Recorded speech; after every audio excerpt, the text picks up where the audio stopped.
son état est toujours jugé inquiétant. Le conducteur du véhicule dans lequel Pierre Palmade est rentré le vendredi 10 février dernier est toujours hospitalisé et dans un état grave. En effet, ce quadragénaire, polytraumatisé, portera des séquelles à vie de ce choc si violent. Interrogé dans 7 à 8, ses proches ont donné de ses nouvelles.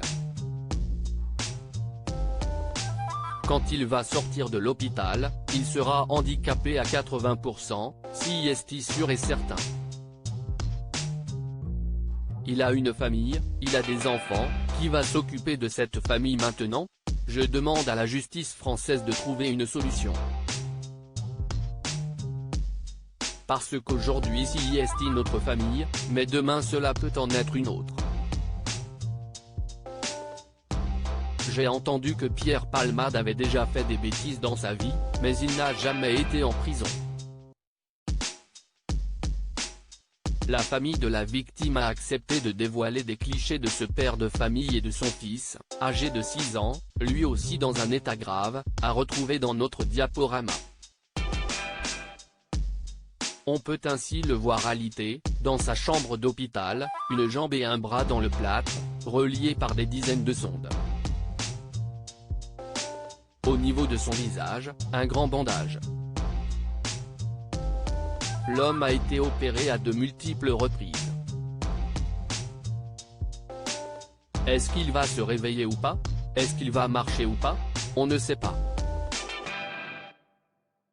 Il n'y a que le bon Dieu qui le sache, témoignent ses proches. Son fils de 6 ans gravement touché lors de cet entretien, la famille des victimes a également donné de nouvelles de son fils. Actuellement, les médecins le soignent. Ils ont juste dit qu'il y avait 2 taches sur le cerveau.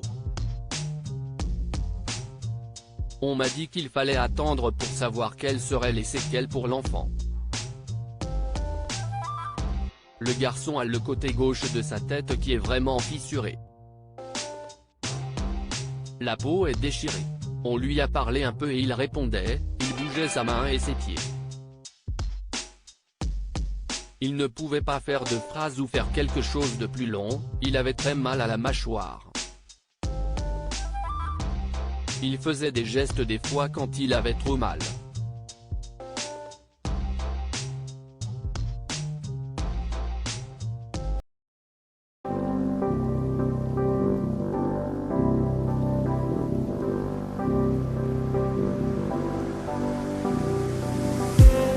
I just need some